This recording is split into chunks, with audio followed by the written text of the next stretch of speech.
tous, j'espère que vous allez bien. On se retrouve aujourd'hui pour un haul iHerb. J'en fais rarement, d'ailleurs c'est peut-être le premier haul iHerb sur ma chaîne. Ça fait un bon bout de temps que je n'ai pas fait de haul parce que c'est vrai que maintenant j'ai tendance à vous montrer ce que j'achète dans mes vlogs. Mais là, comme j'ai commandé sur iHerb et comme j'ai fait deux commandes qui font que du coup j'ai quand même pas mal de produits que voici, je me suis dit que ce serait plutôt sympa de vous les présenter. D'autant plus que je vous avais dit que je ne ferai plus de commandes sur iHerb. Je vais rapidement vous expliquer pourquoi j'ai changé d'avis. Donc, je ne voulais plus commander sur iHerb pour deux raisons majoritaires. La première, c'était l'impact écologique, donc ça vient des États-Unis, ça a un fort impact écologique, ce qui est quand même dommage, puisqu'il y a beaucoup de produits très bien autour de nous, sans avoir un impact écologique aussi fort que celui du transport en avion, etc. Deuxièmement, parce que sur iHerb, c'est donc des produits américains, dont on n'est pas sûr de la composition puisqu'il est fréquent qu'aux États-Unis les compositions soient tronquées. J'avais donc peur de tomber sur des choses tronquées, de croire que j'utilisais de bons produits et qu'en fait ils étaient mauvais. Vous allez voir d'ailleurs que je me suis trompée, j'ai fait un achat qui s'avère être un produit que je n'utiliserai pas puisque la composition me déplaît totalement, mais c'est de ma faute. Ceci dit, donc là, j'ai fait le choix d'acheter certains produits que je ne trouve pas en France, que je souhaitais essayer, et certains produits que je trouve en France, mais que je trouve quand même beaucoup moins chers sur iHerb, dont je suis sûre des compositions et sûre des marques. Je n'ai pas pris de risque, sauf, je vous dis, pour 2-3 produits, je vous montrerai, mais surtout un, et je me suis fait avoir, tant pis pour moi. Donc voilà les raisons pour lesquelles j'ai commandé sur iHerb, c'est que j'étais sûre des produits que je commandais et j'étais sûre de les trouver moins chers, et en plus j'ai des frais de port très peu chers puisque je commande toujours au maximum, mon colis fait au maximum 1,8 kg, donc j'ai toujours des frais de port aux alentours de 2 € et c'est vraiment très abordable quand on voit qu'un Colissimo en France pour un colis relativement lourd peut monter jusqu'à 11 €, ce qui est vraiment énorme et ce qui parfois peut freiner à certaines commandes. Je vous montre de ce pas ce que j'ai commandé. J'ai tout d'abord commandé deux leave-in de chez Giovanni. Donc le leave-in Giovanni, moi je n'ai jamais vu en vente en France. C'est pour ça que je l'ai acheté sur iHerb. Je l'ai acheté parce que Sophia de la chaîne Révolutionnaire le recommandait et disait qu'il avait une très bonne composition. J'avais un peu peur de tomber sur quelque chose de quand même très moyen au niveau de la compo. Et en fait elle est très bien, je l'ai regardée intégralement. Il n'y a rien de choquant.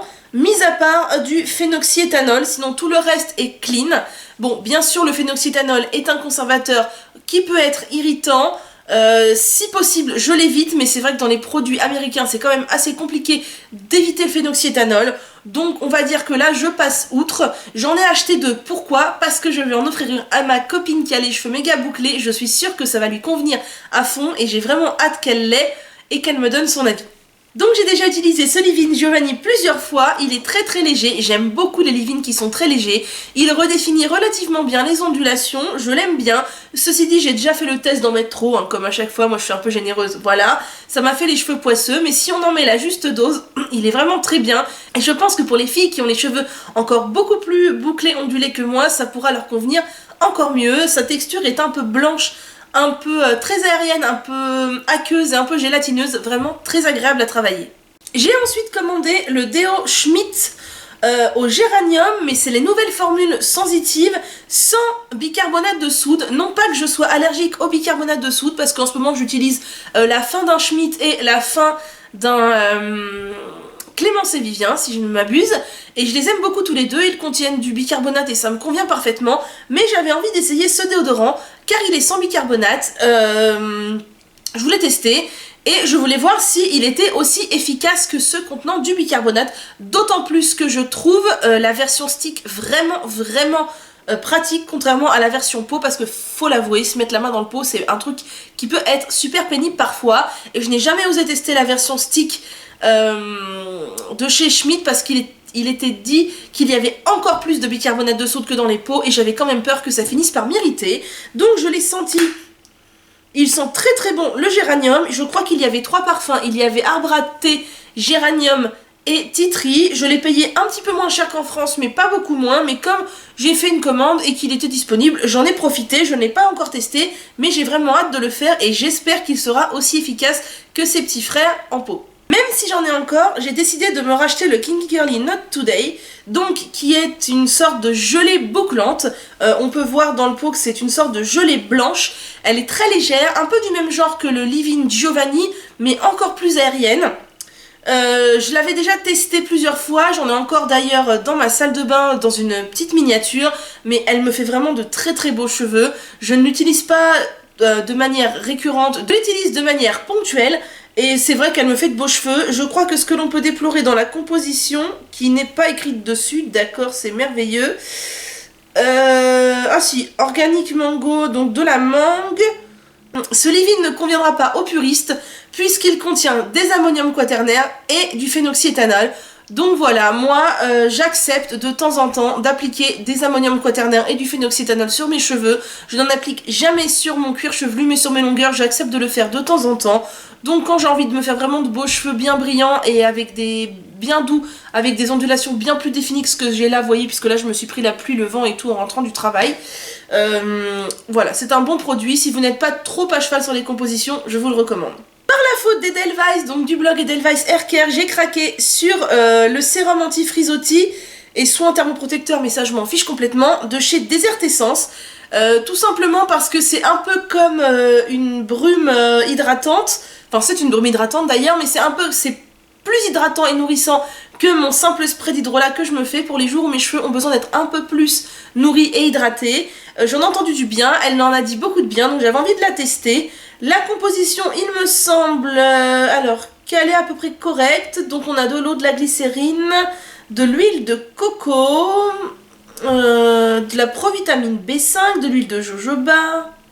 Alors, à première vue, la composition est nickel, il n'y aurait pas d'ammonium quaternaire ni de conservateur relativement irritant, à vérifier en détail parce que là j'ai lu rapidement quand même mais je n'ai rien vu qui me choque. Donc j'ai très envie de l'essayer, je pense d'ailleurs que je vais l'essayer ce soir pour voir ce que ça donne. Donc ils disent que 100%, c'est un spray 100% végétalien qui ne contient ni blé, ni gluten, ni silicone. Donc écoutez, pourquoi pas, je pense vraiment que je vais la tester ce soir. Je pense que je vais être une adepte de plus à ce produit. Merci Edelweiss. Il fallait que je complète ma commande pour atteindre les 1,8 kg et rentabiliser mes frais de port. J'ai donc choisi d'essayer la lotion Andalou Naturals qui est une sorte de laque coiffante. Alors, quand je l'ai acheté, j'avais compris que c'était plutôt un sorte de spray hydratant. Si c'est une laque, je vais voir comment ça réagit sur mes cheveux. Peut-être que ça va m'enlever les frisottis. Donc c'est au citron et au tournesol. Je n'ai pas encore essayé. La composition, je crois, est clean. Le premier ingrédient est du gel d'aloe vera et ça me plaît vraiment beaucoup. Il n'y a aucun ingrédient qui est mauvais. C'est certifié cruelty free. Pas d'OGM, sans gluten. Par contre, c'est pas certifié bio. Ceci dit, elle a l'air très bien.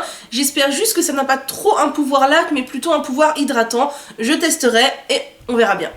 Grosse déception de ces commandes iHerb. J'ai voulu tester le sérum anti-frisottis de chez Giovanni, qui se présente comme ceci, qui me faisait de l'œil.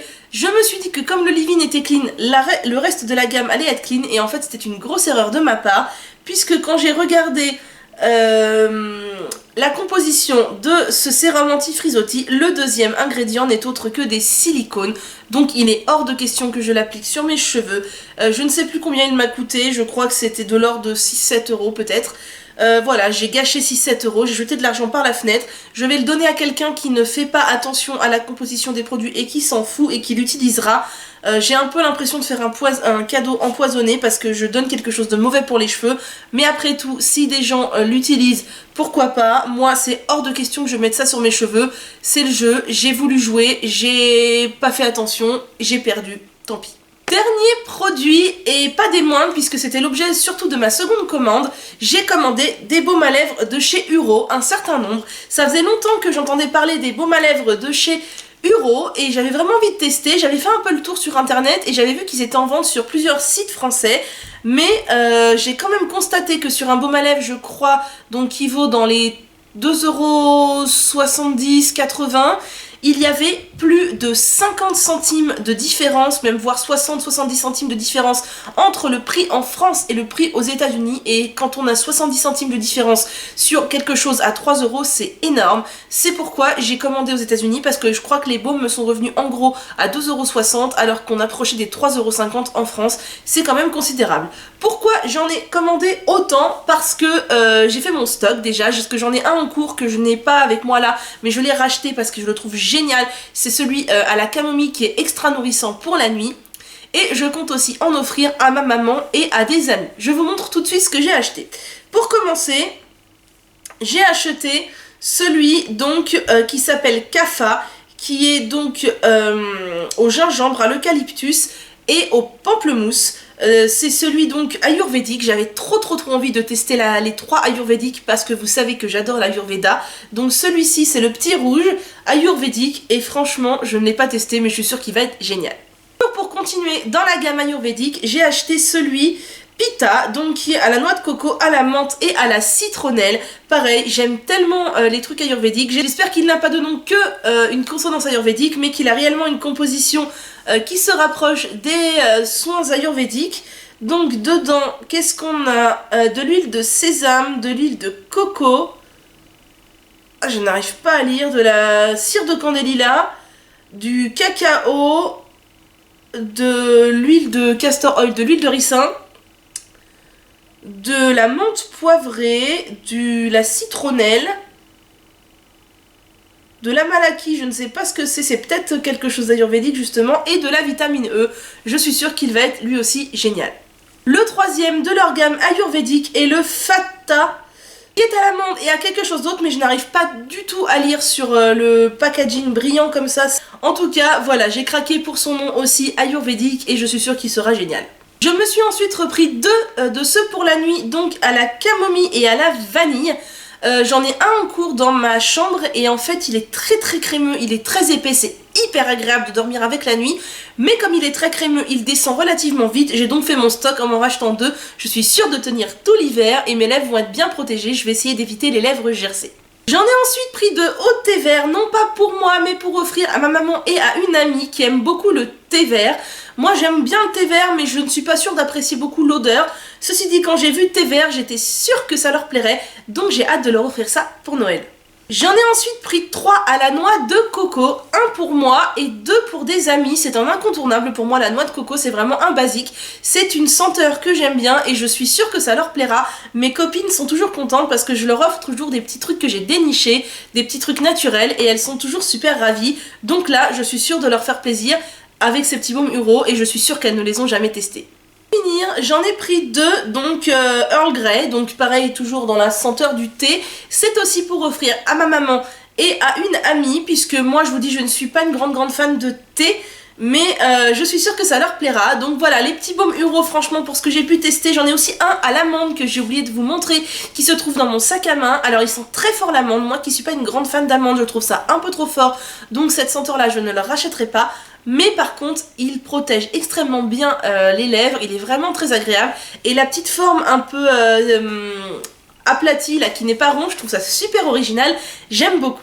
Voilà donc pour mes 2 commandes iHerb regroupées en un seul haul parce que je ne voyais pas l'intérêt de vous faire 2 hauls pour 2 commandes.